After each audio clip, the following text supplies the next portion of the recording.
Yan ang ginagawa natin sa umaga bago pumasok. Kaya tayo natatagalan kumilos sa umaga. Kaya lagi tayo late kasi yan.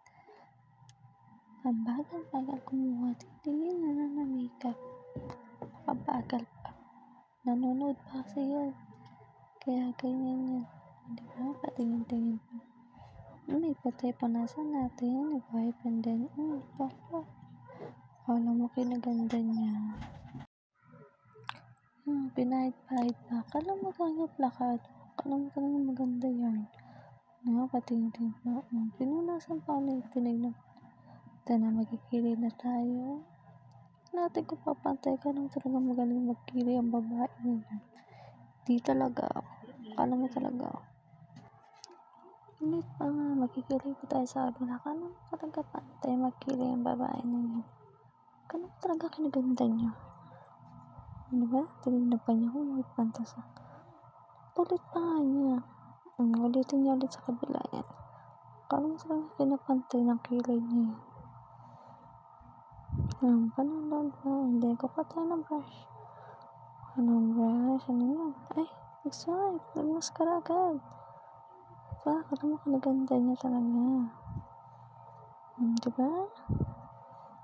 Maganda yung babae na yan. Akala mo talaga maganda. Saan banda, girl?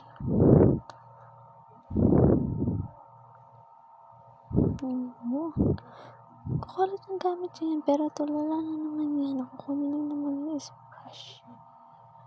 Brush lang naman yan, pero ang tagal-tagal pa. Diba? Alam mo ka, naganda niya talaga. Alam ka, hindi ka maganda, girl. Sige, brush pa. Brush pa ng brush. Tumitig pa. Alam mo talaga ka, naganda niya. Diba? Ulit pa nga. Akala mo kinaganda niya talaga.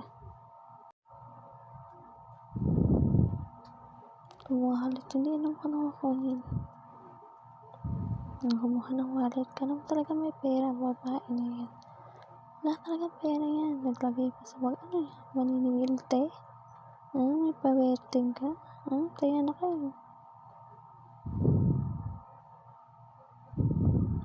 Dito sa mga time na tayo is magpa-perfume na tayo. The final is perfume. Perfume kasi lagi tayo sasabak sa mainit panahon. Yeah.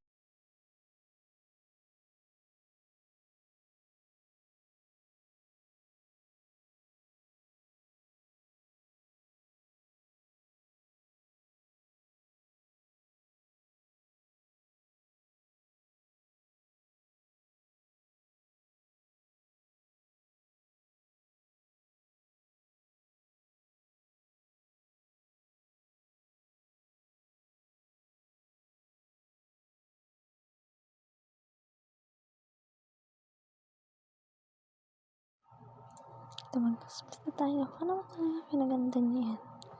Hindi na akong pantay mag-lipstick. Alam mo talaga maganda yung babae na yan. Sobra na. Patingin-tingin pa. Dala-dala ang lipstick kahit saan punta. Pero talaga mong makeup ulit. Pag nakakain na ang babae na. Sa alas ko, naglilipit ang babae ng ganyang gamit. Kasi dito pasok na. Wala naman binago sa mukha. Diba? Kala mo talaga ka ng ganda niya. Nagre-ready niyan.